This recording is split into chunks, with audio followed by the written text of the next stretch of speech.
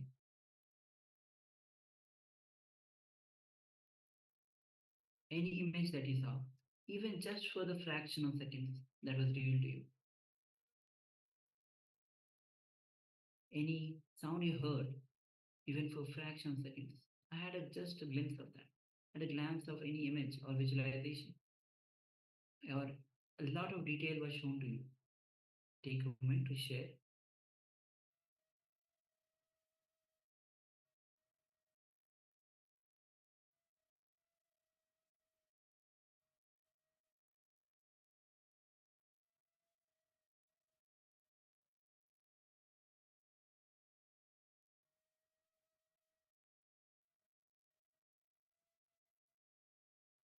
Yes, the moment you start participating, the more you start participating, the moment you start sharing, you gain the confidence, and not only gain the confidence, but you are able to manifest the powers. So please go ahead and share.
So please go ahead and share. See, understand that. Do not hesitate to share it. Here, nobody is here to rank you when saying that you did was what you saw was wrong, or what you're not manifesting. Nothing like that. We are as the day one we told that we are not here to rank you. It is your deep feeling connection with Bhagwan. So that is the super conscious energy. You have that super conscious breakthrough.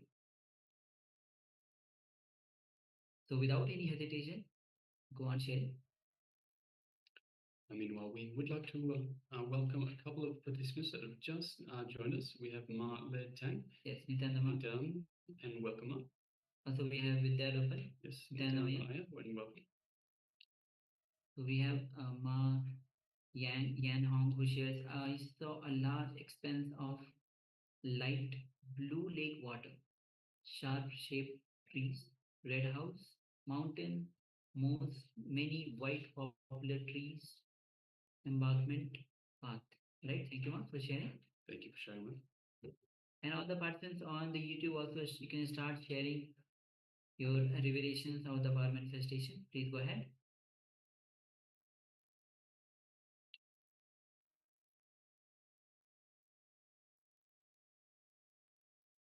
So let us now move on to the verification stage. Yes, this was the image that we displayed for you. So you can see it is a beachside.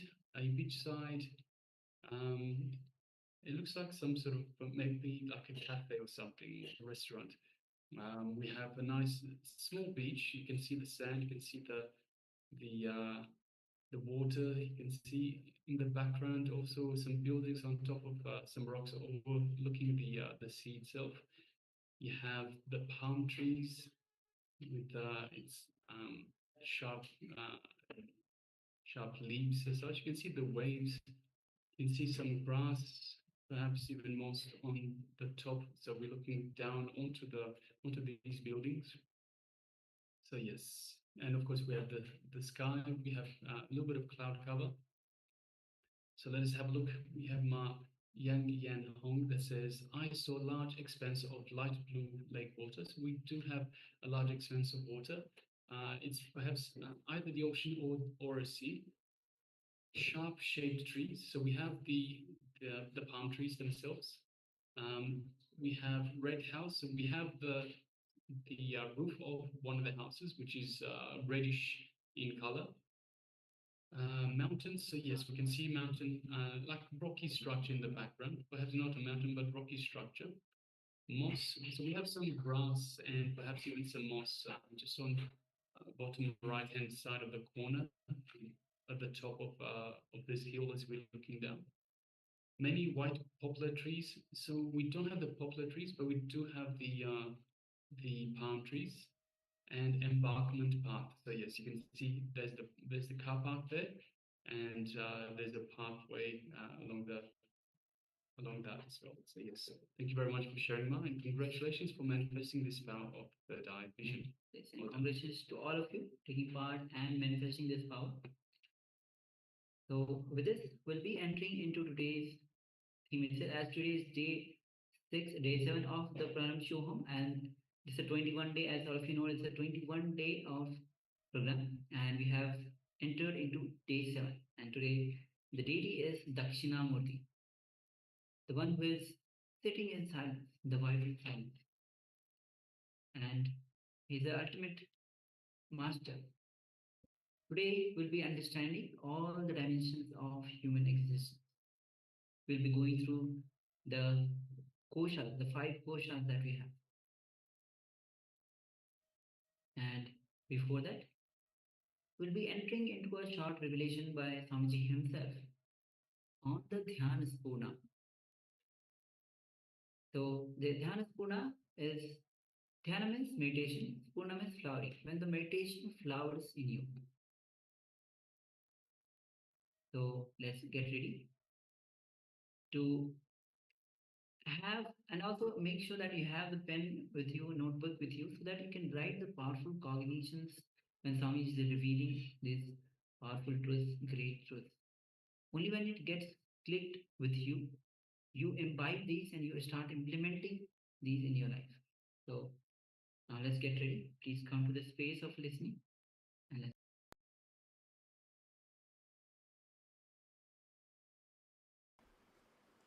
The word Dhyanasparana means the continuous flow of meditative experience inside you. Ramanuja describes meditation as a continuous tailatara, means if you pour oil from one cup to another cup, how it is flowing continuously. Same way, unbroken tailatara inside you is meditation. Continuously, the superconsciousness is flowing inside you. Experiencing that tailatara, experiencing that flow is dhyana. These 2 days, we'll try to experience that tailadhara through a very intense, very strong meditation techniques. Ramana Maharshi says very beautifully, I am so happy I did not know the word Brahman before I know the Brahman. He says very beautifully, I am fortunate I did not know the word Brahman before I know the Brahman. I had experience first, technical knowledge next. Sometime the technical knowledge becomes abstraction. So I wanted all the Life Bliss engineering students to understand, take care the technical knowledge does not become an abstraction for this whole experience. Of course, if you are here just to attend this 2-day workshop, then you will not have a problem of technical knowledge and experience. Naturally, you will be fresh and you are expected to go into the whole thing intensely. Please understand, Go into the whole program with the intense seeking. The seeking, intense seeking, that is the essence. That only makes the whole thing meditation. With intense seeking, whatever you do is meditation. Even your simple breathing. With intense seeking, if you are just breathing, that breathing will become vipassana and you will become enlightened. With intense seeking, anything you do will become meditation. Without intensity, without seeking, even if you do meditation, it is just one more ritual. It is seeking that plays a major role. So please understand, enter into intense seeking. Intense seeking can awaken different dimensions of your being. Actually, without intense seeking, even living around me, you will take me for granted. I have seen many fellows, when they get little near, when they get little space around me, because they don't have seeking, they take me for granted and they start abusing the system I create around, the Sangha. Anytime, whenever I see these guys take me for granted and disrespect the Sangha, I again, all right, now I know that they missed me. Without seeking, without intense seeking, even if you live around the master, it is waste. Not only waste, I can say it is dangerous. Dangerous not only for you, even for the master. Of course, master can't be disturbed, that is different. But it is dangerous to everything. With seeking, wherever you are, you will create master around you. You will feel his presence around you. With intense seeking, anything you do will become a technique and lead you to Jivan Mukti. Without intense seeking, even if you are meditating, it will be one more ritual. I have seen many people. People come and ask me, how long it will take for me to experience dhyana or experience Jivan Mukti. Nothing, it is simply intense seeking, nothing else. If I look my whole life and try to dig out what is the essence, essential quality which is responsible for enlightenment. The essence is intense seeking, nothing else. See, there are thousands of systems. Somebody says hold your nose and breathe. Somebody says hold your mouth and breathe. Somebody says hold your eyes and breathe. Somebody says hold your whole body and breathe. Somebody says stand topsy-turvy and breathe. Each one has his own system. Somebody says ring bell and do puja. Somebody says nothing, don't do anything, just sit. Somebody says roll on the ground. Somebody says walk all over India. Each one is giving its own technique. But one funny thing is everything works. How? How everything works? Please understand. With intense seeking, anything done leads to enlightenment. Without intense seeking, anything done, even if it is meditation technique, it is just, I can say very clearly, a ritual. So, enter into this whole program with intense seeking. Create a very strong, very deep prayer or will. If you have faith on higher energy, create a deep prayer. If you don't have faith on higher energies, just create a strong will. I will experience the deepest possible experience to my being. The deepest possible experience of your being is what I call dhyana. And a spontaneous, overflowing well-beingness. You carry a spontaneous, overflowing well-beingness. That is what I call dhyana spurana. So, connecting, relaxing into that mood, into that source. Even the mood is a shallow word. Source is the right word. Relaxing into that source is what we are trying to do in these 2 days. I sincerely request these 2 days, if you take up complete silence, it will be great and wonderful. If you can't, use words like a telegram. Just 2 words or 1 word. Key. Don't say, give the key. Just say key. If you need to ask for a key, just say key. Use minimum words. You may think, why verbal silence? Understand, any word which comes inside you, which has not become word, will not get recorded into your system. But anything which comes inside you and becomes word, straight away gets recorded into your muscle memory. So first, yogasya pradamam dvaram vangnirodha. It's a very beautiful sutra. The first step into yoga is silence. Vangnirodha means the vak, the energy which converts air into words should be silenced. So seal in this area, these 2 days, because this whole technique is opening the door of silence.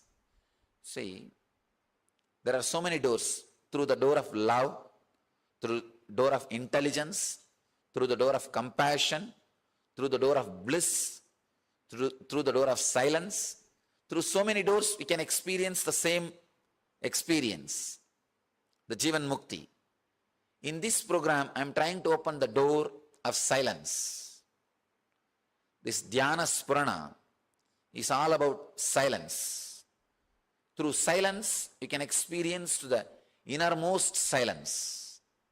So try to close your walk. Means not only not using the words, see that even in this zone, that silent murmuring does not happen. Silent murmuring, continuously there will be small movements in this area.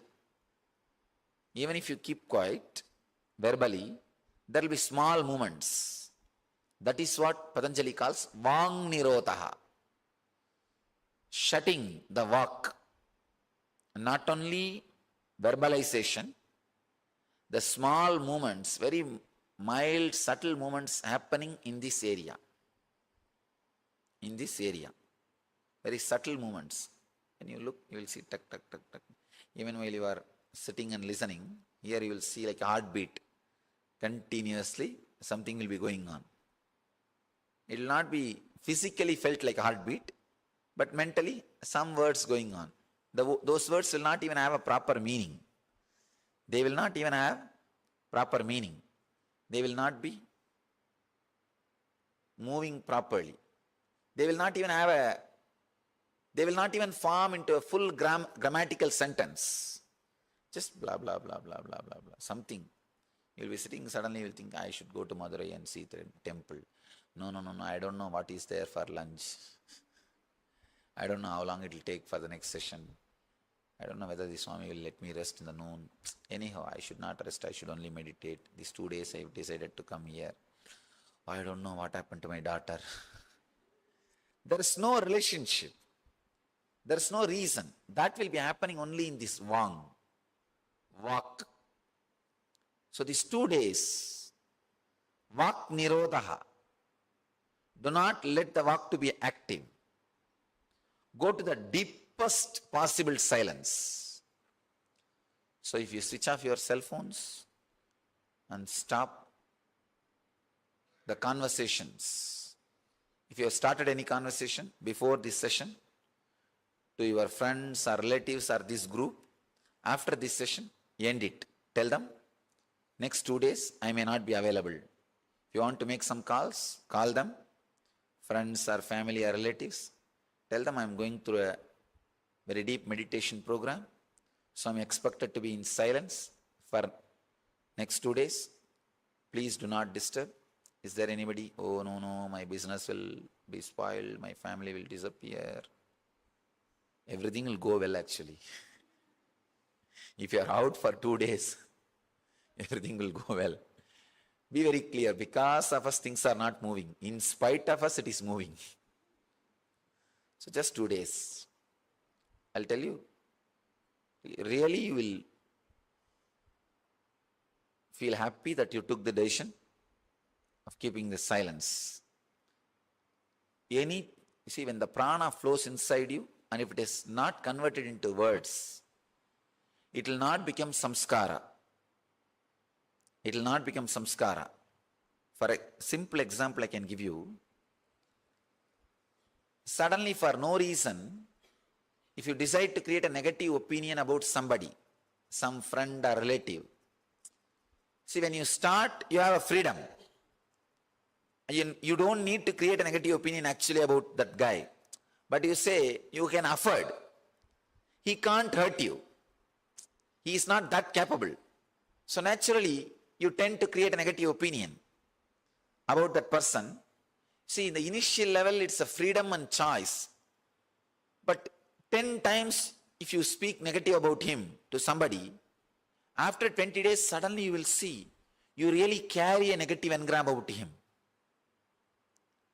You are carrying, you created a prison. You created a negative samskara about somebody in you.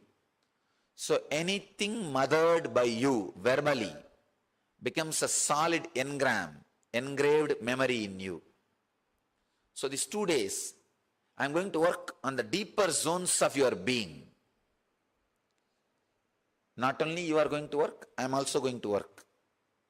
So it's almost like bypass surgery. Instead of pacemaker, you will have peacemaker. Instead of pacemaker, you will have peacemaker. So allow yourself to get healed without creating words. You may think, no, I will not create negative words, I will create positive words. No. You don't know anything positive. Please understand. No, really. Anything you know, directly or indirectly, carries a trace of negativity. So it will be nice, no words. If no other way, you have to, then use words, 1 or 2. And I don't want to give even this exemption. But all right, what to do? It will be nice if you completely be silent. Not only creating words through tongue, creating words in the walk. This area. This is the area the words will have its origin. So no words in the walk. One more thing. Strong vidarka. Please understand. These 2 days what you are going to do is process. If you do the same thing in your house, it is meditation. I want you to know the difference between meditation and process. Meditation means you doing some techniques and methods with your presence only. That is meditation. But you doing the same process, same technique with master's presence also, it becomes process. When master's presence, when that ingredient is also added, it becomes process. When that ingredient is removed, it becomes meditation. So be very clear.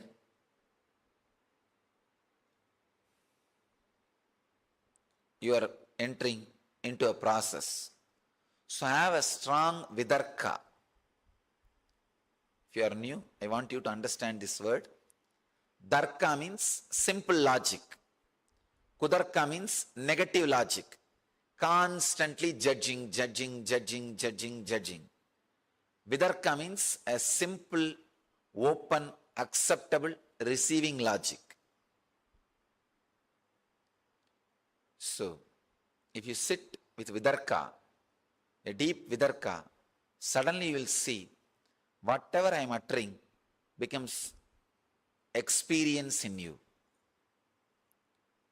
I understood the power of vidarka only when I started giving Kalpadar Darshan. All of you may be aware, every day I am giving Kalpadar Darshan somewhere or other, healing people or blessing them or giving them some counseling or asking whatever, giving them some boons, whatever they want and all those things. When I am working I realized for some people, one touch is enough, they are out of their disease. For some people, it takes 10-15 days. For some people, one word is enough, they are out of their problem. For some people, it takes months. I started working. Why? I started doing research and development on this science. The revelation or experience happened to me. The answer happened to me for the question why is vidarka. When you come with a simple open logic, it becomes like an energy bridge between you and me. Please understand. It's like a new channel opening between you and me. New channel. It's like without vidarka, you have a TV which shows only violent channels. Maybe 4 or 5 channels. With vidarka, you have 100 channels, which is always romantic and music. Vidarka is a music channel connection. Understand? Constantly, it brings a very romantic feeling. Not only with me, when you have vidarka, even the whole life becomes romance. Whole life becomes pure romance or eternal romance. What Paramashivoham Yogananda calls as eternal romance. That's a beautiful word. The vidarka gives you the experience of eternal romance. So please understand the vidarka. Enter into the whole program with a deep vidarka. You will experience the whole thing. You will experience the whole process intensely. Actually, with vidarka, the master's words become reality, like a balloon. If you pump air into the balloon, how the balloon becomes reality, takes its shape.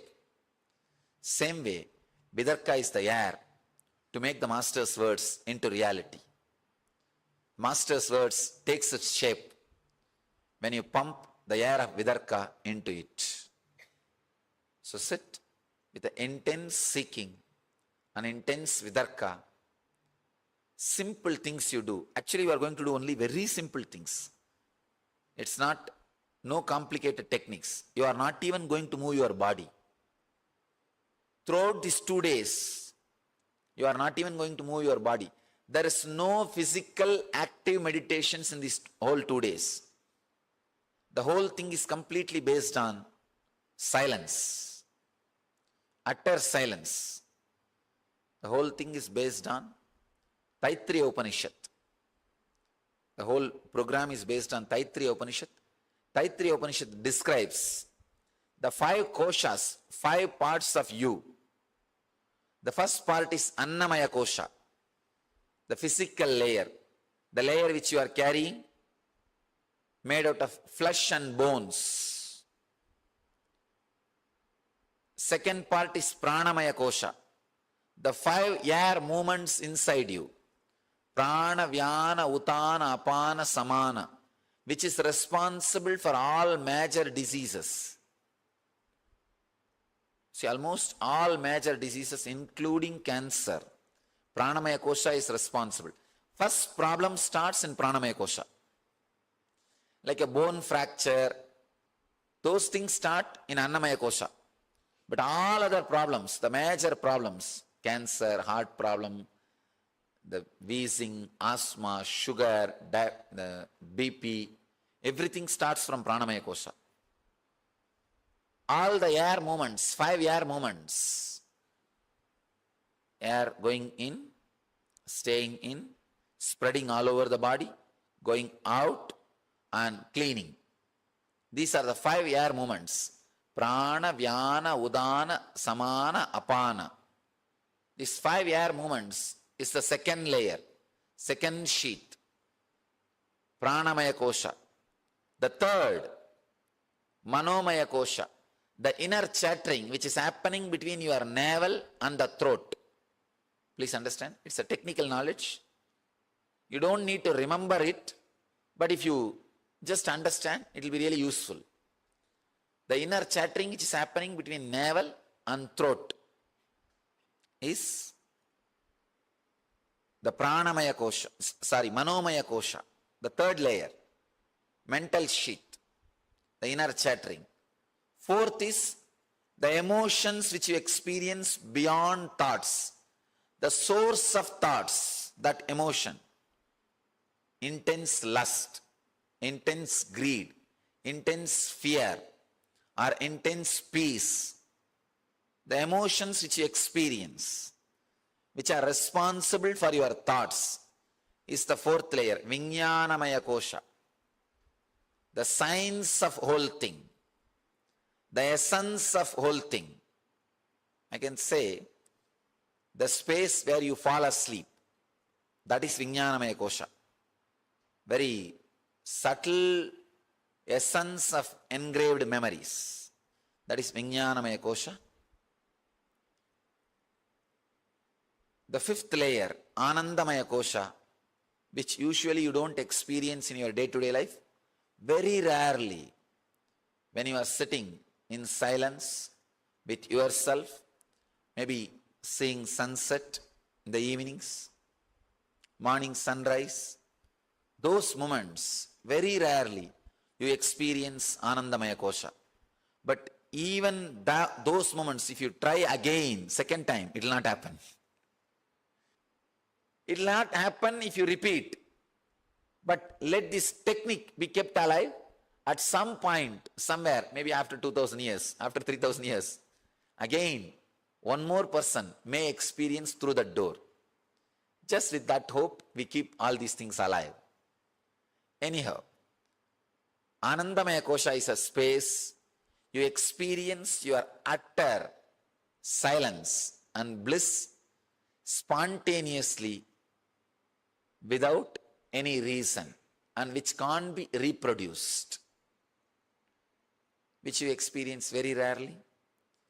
So now, I am trying to infuse silence in all these 5 layers, intense silence into your muscle memory, Annamaya Kosha, intense silence into your breathing method, Pranamaya Kosha, intense silence into your Manomaya Kosha, thinking pattern, intense silence into your emotional source of your emotions, Vijnanamaya Kosha, intense silence into your deepest inner space, bliss.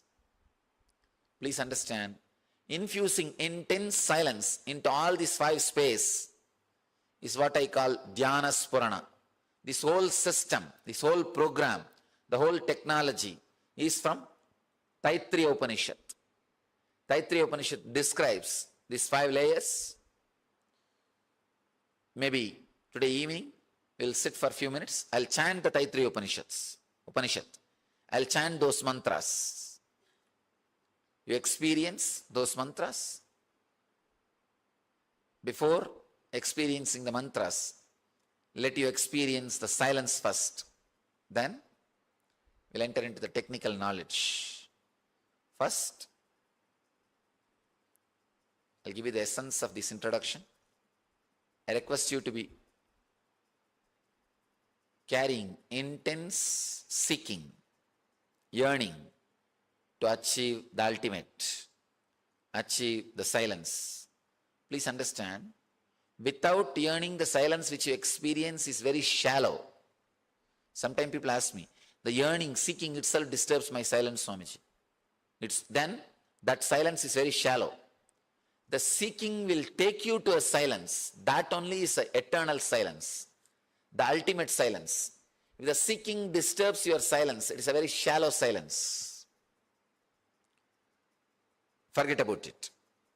Carry intense seeking.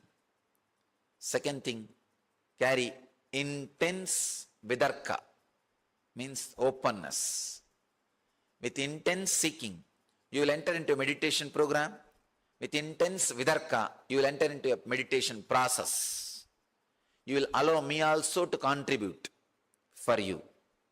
So sit, the deep vidarka and deep seeking, you will experience this whole space. You will experience Dhyana Spurana. Is there any relationship with deep silence and enlightenment? I can say it can be used as a method in the initial level. Malinath. It can be used as a method in the initial level. It will be really nice if these 2 days you experience that silence.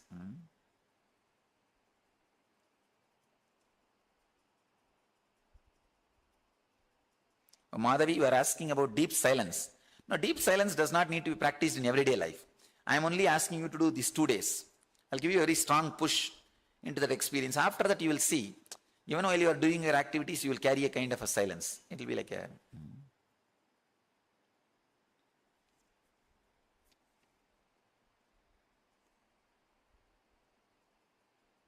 Just for Annamaya Kosha, we will use the body.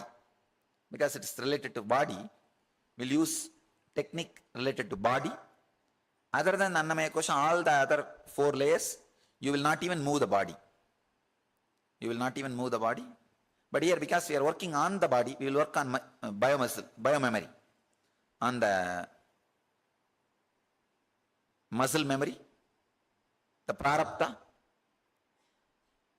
So, we'll gather for next session. Will take its own shape. So we don't have to bother about that. It will take its own shape. Just be relaxed these 2 days. And only one thing is certain, you will be here for next 2 days.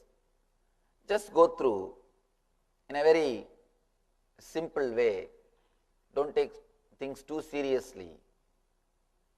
Of course, when you take things too seriously, you create more and more complications. And one more thing, the moment you become serious, the very stress doesn't allow the energy to work on you.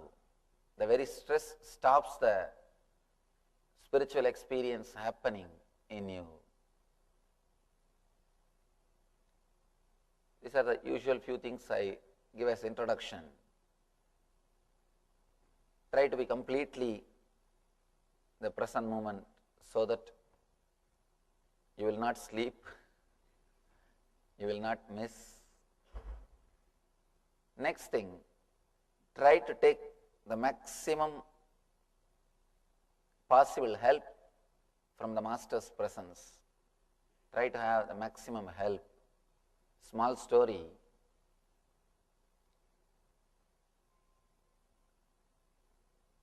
Father was telling young boy to move a big stone. The boy tried his best. He was not able to move. He was just standing, completely tired. Father says, no, you have not used all your potentiality. Use all your potential power. The son is completely tired. He shouts at the father, what are you talking? What are you saying? You are saying I have not used my all my potential power. You say I have not used all my potentiality. I am tired, don't you see? Are you not seeing? Father says, you could have asked me. I am also your power. You forgot, you missed an important thing. You could have asked my help. That is also potential help. That is also potential power. You have an important potentiality. You could have asked me, I would have helped you. Please understand, you could have asked me. You can ask me. You can take the Master's help. You have never done that. You have never considered Master is also your potential. You have never taken the Master's help. You always think you can do it. You can do it. How the boy is standing, same way you are standing, thinking you can do it. You don't think the Master is also your potential power. So much of help is available. You can have so much, but you never ask or you never take it. Somehow with the Western mind, taking help from somebody means it's something like you are degrading yourself. But according to me, it's a potential power. When it is available, try to use it maximum. So let you use the Master's presence, let you use the power as much as possible.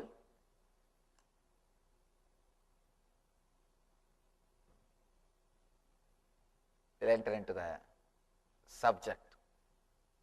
The whole program is based on the one truth that you are unclutched. By the very nature,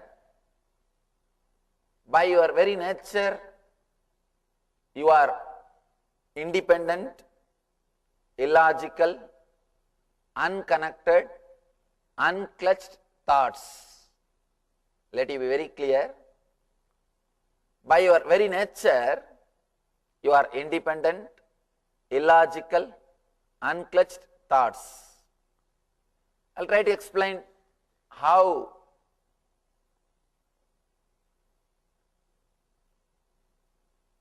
your mind is just like the fish tank bubbles. In the fish tank, if you see, the water bubbles, constantly water bubbles will be raising. Let me make a small diagram and show you.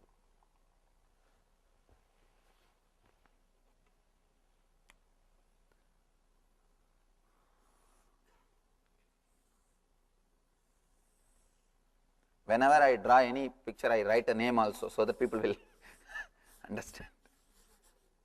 Water tank.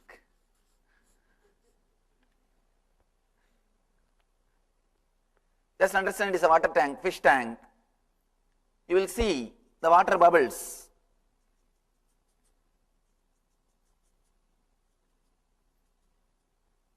Because it is constantly flowing, you think it is a continuity.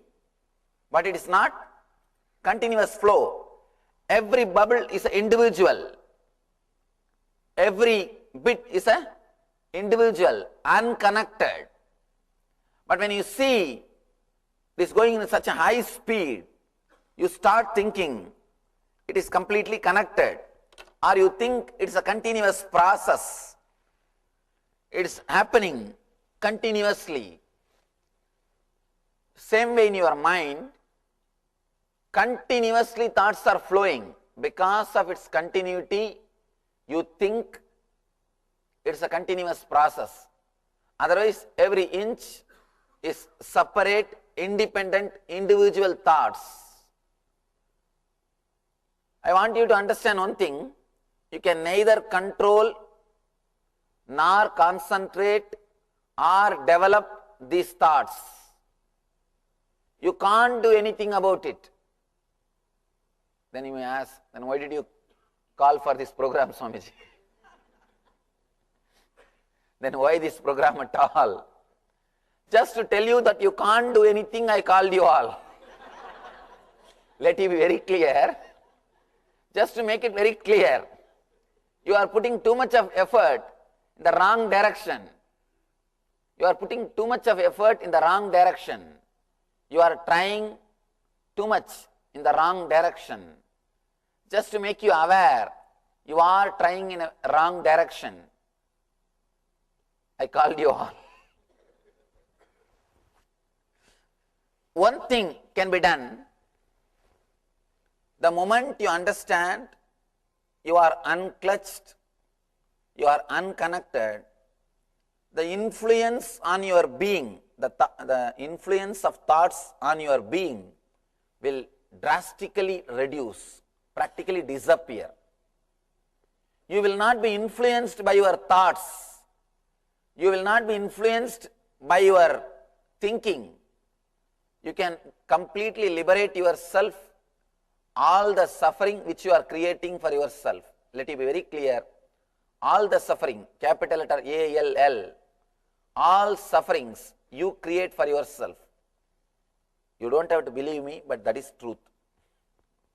Whether you believe or not, that's the truth. All sufferings which you create for yourself, you can liberate yourself from yourself. Whatever way you are torturing yourself, you find all technical ways to torture yourself. Really, you find a lot of technical ways to torture yourself. Directly if you can't, the moment your mind masters something, some technology created by yourself to torture yourself, again you develop your technology, you update yourself and come up with something new to torture yourself. Constantly you are torturing yourself. These ideas with which constantly you are torturing yourself, you can liberate yourself. I want all of you to understand very clearly, first, at least intellectually, that you are unclutched. We'll go into a small experience or small exercise to understand what I mean by the word you are unclutched. Please have the notebook. Just for next 10 minutes, write whatever comes in your mind without editing. Please be very clear. It is not for showing to anybody, it is just for you. You are just going to see what is happening in you. Do not edit, do not suppress, do not postpone, don't think how can I write. Just write whatever comes in your mind in the same language. If you are thinking half in English and half in Telugu, write in the same way. If you are thinking half in Tamil and half in English, write in the same way. Whatever way you are thinking, the same way just pen down. Till I say stop, just continue. If nothing comes, just wait. Oh, how many didn't have notebook? Please.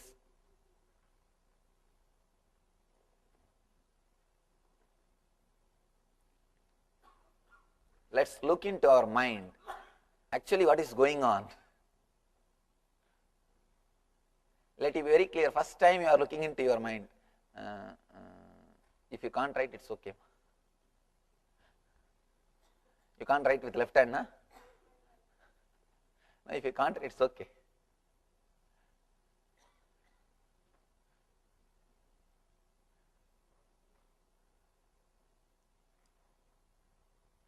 Don't try to finish a sentence.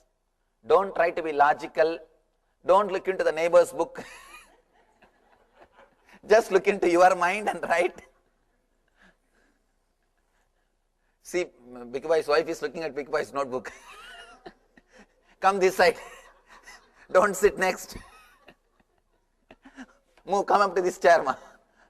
Husband, relatives, friends, husbands don't sit, husband, wives don't sit next to each other.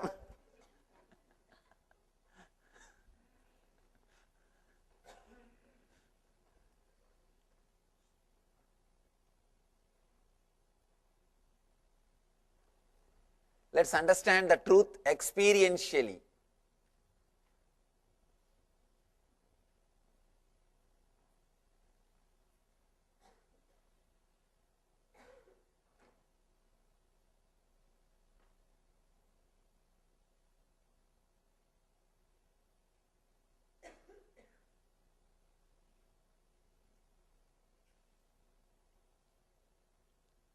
If you can spread, because the hall is so big, I think people who are sitting in the chair can move a little bit backside, and you can pull your chair. So you have so much of space.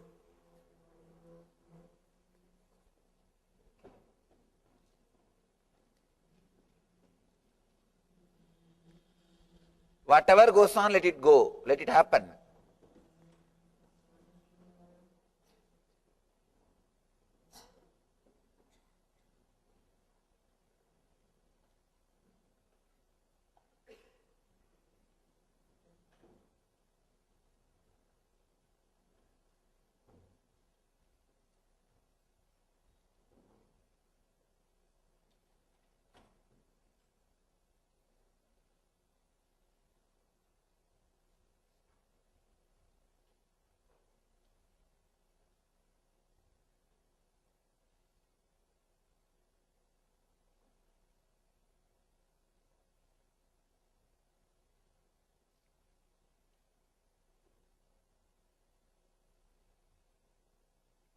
Don't give gap. If you give gap, you will start editing, suppressing unconsciously.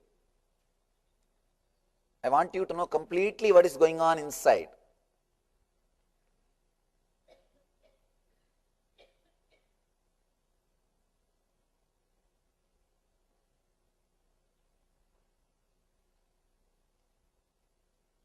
Whatever way it is happening, write, pen down.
not meditate or do not purposely think. Just let it go on.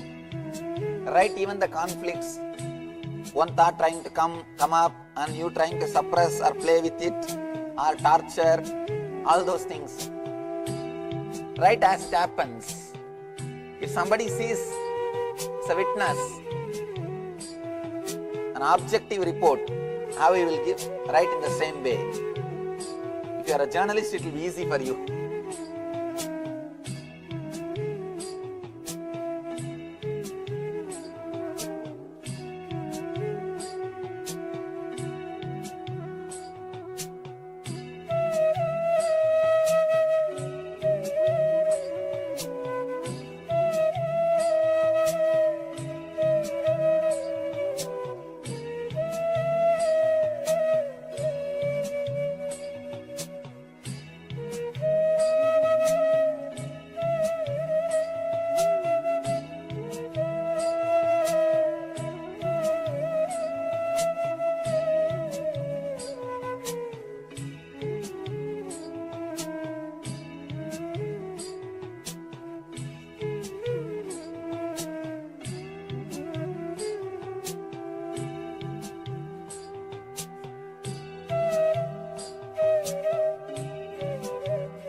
Someone of you, huh? She's not your friend? Move that. Someone of you, get up.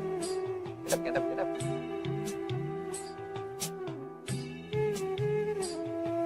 And acha in Raj. Get up, get up, get up. If you know the same language also, you should not sit next to each other. Otherwise, they will slowly read. That examination in India.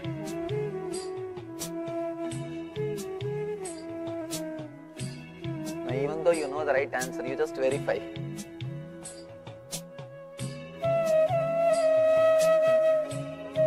Now, whether he has written properly or not.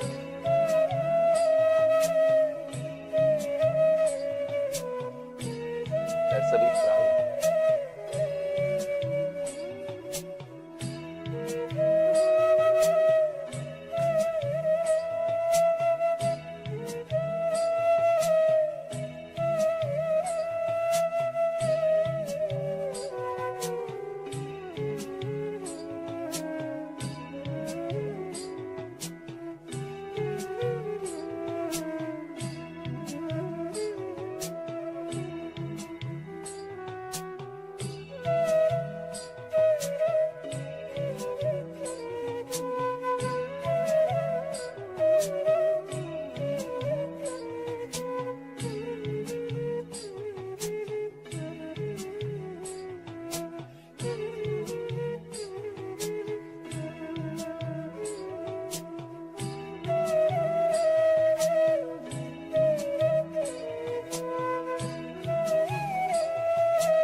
writing, either you become enlightened or you are lazy. If you are not writing, understand only between these two you are. Either you are enlightened or you are lazy. I don't think anybody has become. If you have become, come, there is one more seat I can put for you.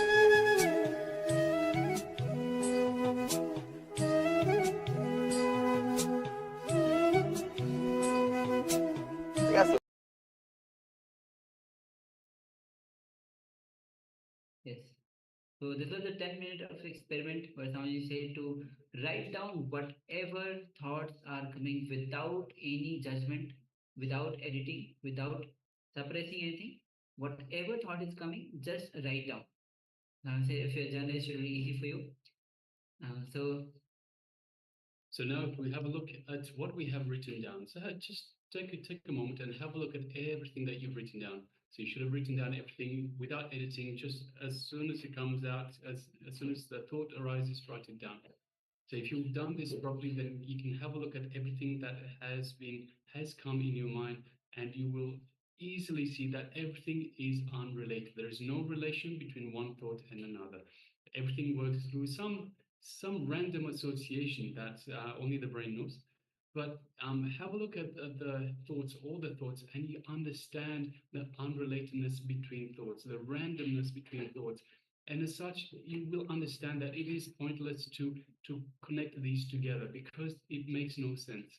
So that's the 10 minutes experiment that Swamiji has just beautifully taken us through. Now let's move on to the next segment. Actually, we have another meditation. We have a meditation for you. Yes, and the next meditation is going to be on Nirodhaka technique. So this is based on the the revelation by Swamiji on the Dhyana Spurna, where Swamiji introduced the 5 koshas.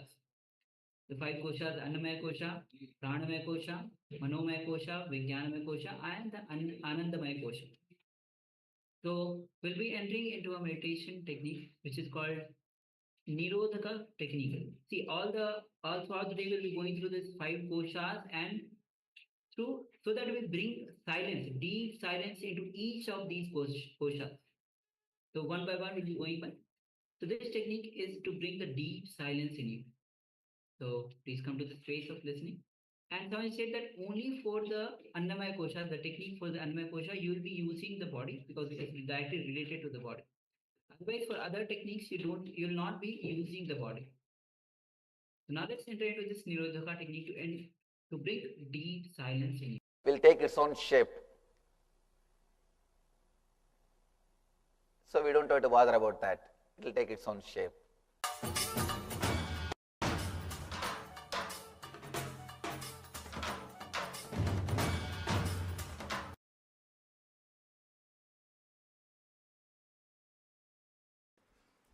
Just few minutes. Sit with closed eyes. Create a strong will and strong prayer in you to experience intense seeking, to experience this deep silence. Please tie the ribbon.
have trust and vidarka over the master or higher energies, create a very deep prayer.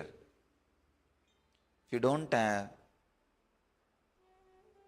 faith or trust on higher energies, create a strong will into yourself that you should achieve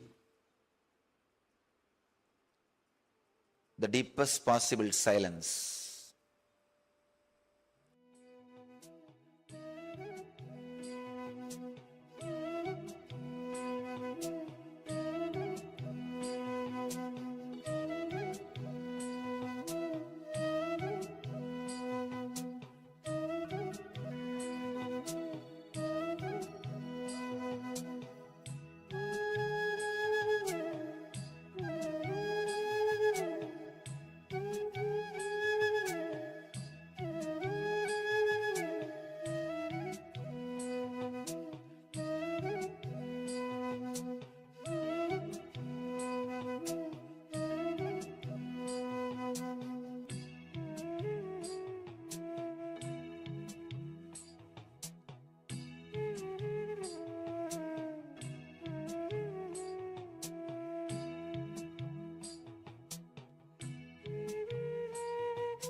where thoughts gets formed. No, it is not from Sahasrarma, it's from Manipuraga.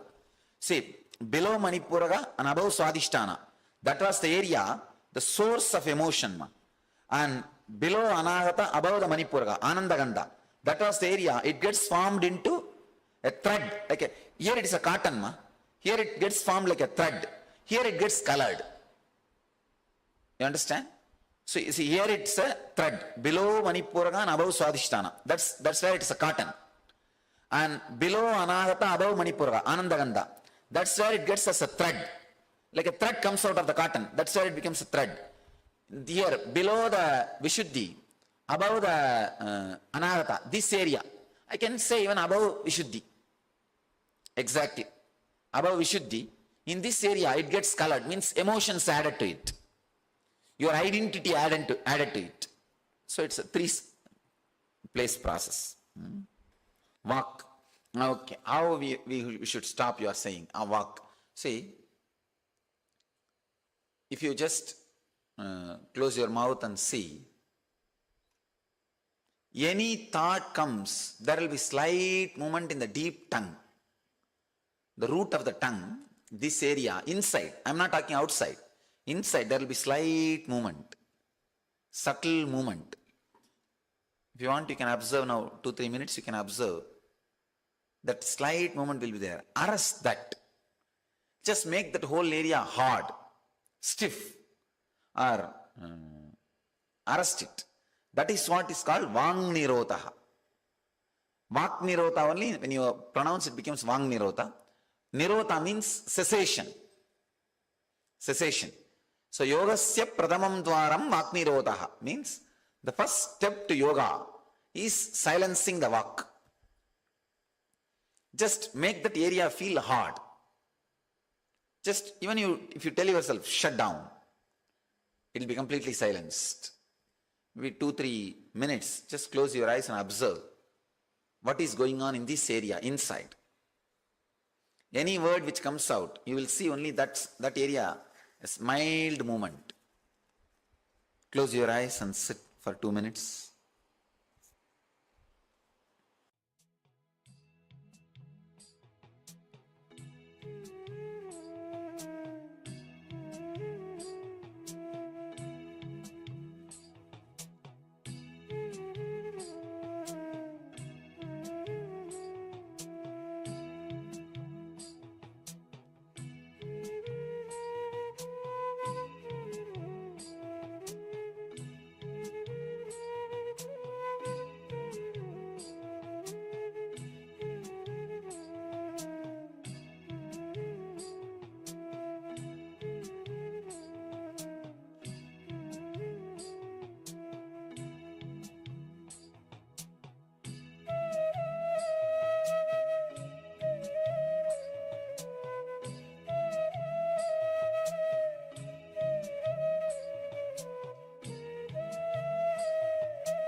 Today is the best day. Sadashiva appears for Brahma and Vishnu early morning in the form of light shaft. Means the consciousness which is beyond time and space enters into time and space. Sadashiva declares, let me become many to celebrate myself. So morning we celebrate he becoming many. You can see every deity, every god, we go and light the lamp. So each, the Sadashiva himself becomes many. So whole campus we went round. It was such high energy. So again the many becomes one. Not only spiritually, even socially, this celebration forms a very important part of my life. Because this is the only celebration I enjoyed from my birth, at least in this body.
Nithyananda, all of you.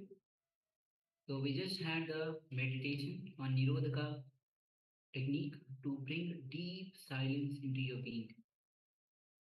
And the video which you saw is for the celebration of Kartikeya Deepam, which is coming from on 4th of December till 13th of December. This is one of the rituals that Swamiji himself enjoys in this body. This is time when Sadashiva became many. From one, he became many to celebrate himself. So, if you want to offer your gratitude to the Supreme Pontiff of Hinduism on this Kartikeya Level, you can reach out to us. We'll be giving you the further information. And also, every day the Paramashivoham Sena, those who want to become part of the Paramashivoham Sena, every day before darshan, the segment is going on. To have that joy, become the part of that Paramashivoham Sena, that celebration of the ultimate. All of you are welcome to join for this grand celebration. And with this, we'll be entering into a very short detox process, which Swamiji himself will be revealing. It's a quite short revelation on detox by the food habit. On the food habit. So please come to the space of listening. And let's begin.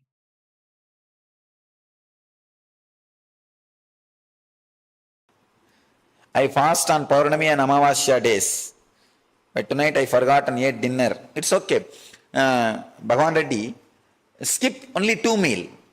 Night eat. Don't skip the night food. Always skip 2 meals. Once in 15 days, skip 2 meals. That's enough. It can be Amavasya and Purnima, or it can be just Ekadashi, or it can be Pradosham. Any day is okay. Once in 15 days, 2 meals. That's enough. Morning, lunch you did not have. Breakfast and lunch you did not have, na? Did you have breakfast and lunch? Today? I think tomorrow only it starts. Because in Tiruvannamalai, But tomorrow morning only. So don't worry. I thought you are doing Pradosham Vradam. Pradosham is now. It's okay. I think Pradosham also yesterday only. So tomorrow you fast, that's enough. Skip only the breakfast and lunch. Dinner eat. Even while you fast.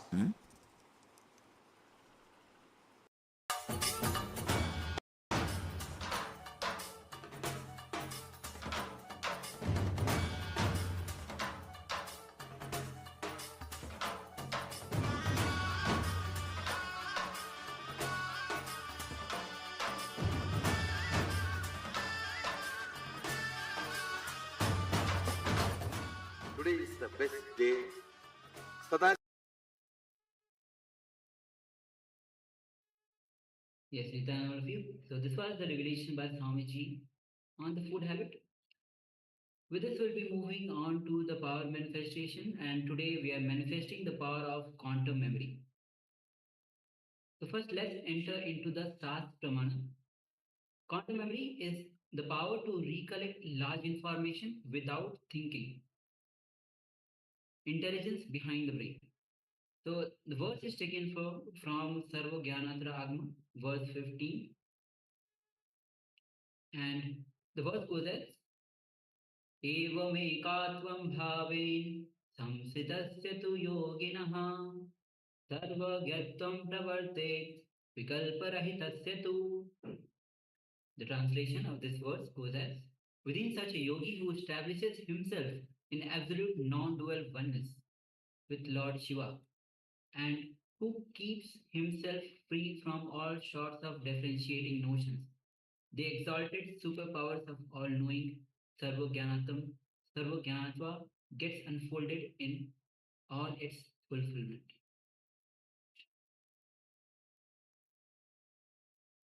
Yes, so let us now get ready.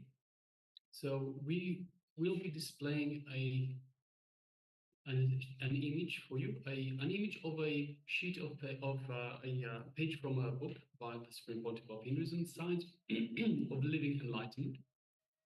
We'll be displaying this just for a few seconds, and then we'll be taking it away. So once again, this is the power of quantum memory. Even though we say memory, so quantum memory, it is actually downloading vast information from the cosmos, directly from the cosmic archives. So we're not actually reading, so please make sure that you don't try to read what is on the page. So we're just connecting to the page, we're connecting to the information that's on the page, and with that connection, we ask for the cosmic archives to download the information and reveal to us what is written on that page. So requesting everyone, let us get ready. Sit comfortably with your head, neck, and spine in a straight line. And let us first of all unclutch from all impossibilities, unclutch from all self-doubt, unclutch from all judgments. Let us just drop it all aside. Just become a witness. So anything that comes up, we just unclutch again and again. Unclutch like a mantra. Let unclutch become a mantra for now. Just unclutch, unclutch. Every time a thought, a pattern, a limitation, impossibility, anything comes up, let us just unclutch from it. Don't get involved in it. Just let it go back down.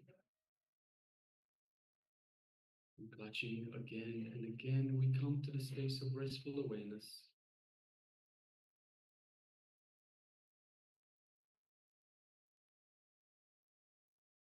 Now let us connect to Swamiji in our inner space, our Ananda Kanda, which is situated just below the heart center.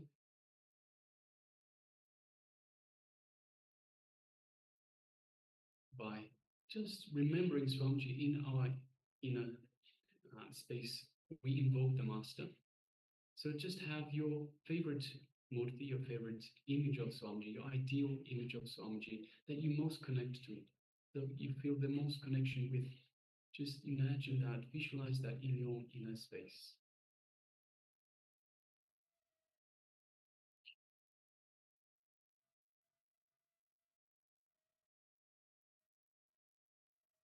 And just come to the space of restful awareness.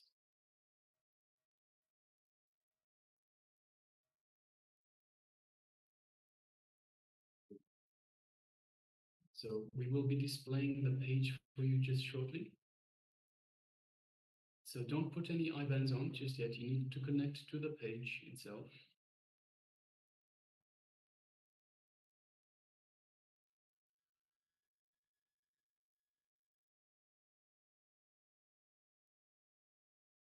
We'll be shortly displaying the page for you. Let's just sit in restful awareness.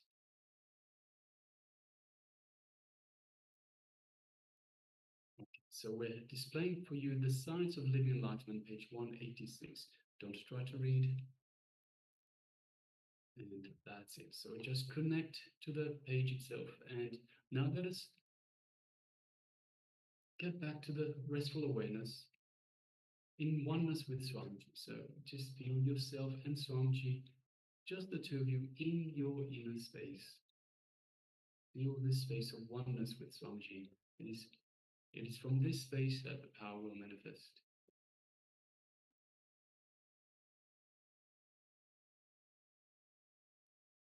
Now let us move our awareness just gently to the third eye and visualize Swamiji in your third eye.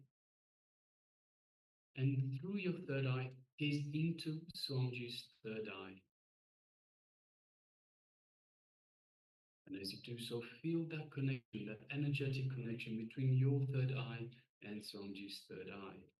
And just take a moment and feel that energy in your third eye, in your Ajna chakra, just the area between the two eyebrows.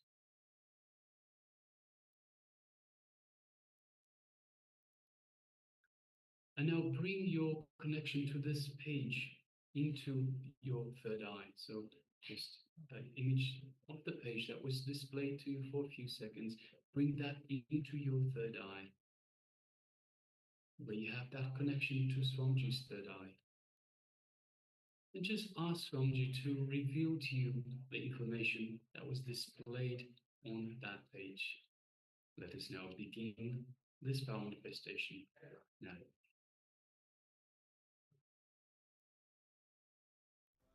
Paramashivoham Om Nithyananda Paramashivoham Om Nithyananda Paramashivoham Om Nithyananda Paramashivoham Paramashivoham Om Nithyananda Paramashivoham Om Nithyananda Paramashivoham Om Nithyananda Paramashivoham Nithyananda Paramashivoham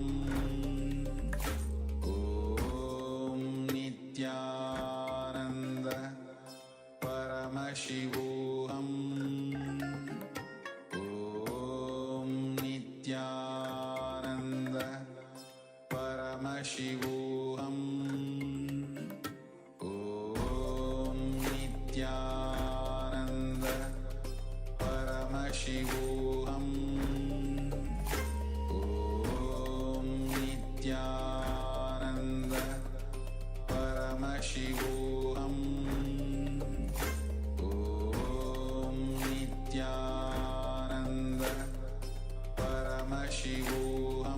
Paramashivoham Om Nithyananda Paramashivoham Om Nithyananda Paramashivoham Om Nithyananda Paramashivoham